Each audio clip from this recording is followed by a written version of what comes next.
அண்மை செய்தி. திருவண்ணாமலையில் மாற்றுத்திறனாளிகள் போராட்டமானது நடத்தி வருகின்றன. இது குறித்த கூடுதல் தகவலோடு இணைகிறார் செய்தியாளர் சசிகுமார். வணக்கம் சசிகுமார், விவரங்கள்.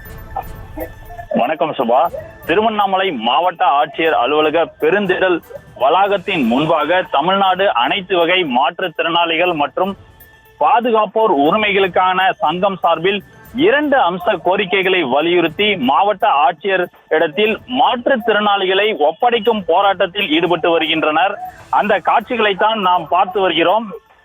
மேலும் பார்த்தோம் என்றால் மாற்றுத்திறனாளிகளுக்கான மாத பராமரிப்பு உதவித்தொகை வருவாய்த்துறை மூலம் ரூபாய் 1500, மாற்றுத்திறனாளிகள் நலத்துறை மூலம் ரூபாய் 2000 கேட்டு விண்ணப்பித்து ஓராண்டுக்கு மேலாக காத்திருப்பதாகவும் உதவித்தொகையை உடனே வழங்கிட வேண்டும், மாற்றுத்திறனாளிகளுக்கான 100 நாள் வேலையை தொடர்ந்து வழங்கிட மறுக்கின்ற மாவட்ட நிர்வாகத்தை கண்டித்தும் கண்டன கோஷங்களை எழுப்பி மாற்றுத்திறனாளிகள் சுமார் 500க்கும் மேற்பட்டோர் மாவட்ட ஆட்சியர் அலுவலக பெருந்திடல் வளாகத்தின் முன்பாக திரண்டு கண்டன கோஷங்களை எழுப்பி ஆர்ப்பாட்டத்தில் ஈடுபட்டு வருகின்றனர். சுபா,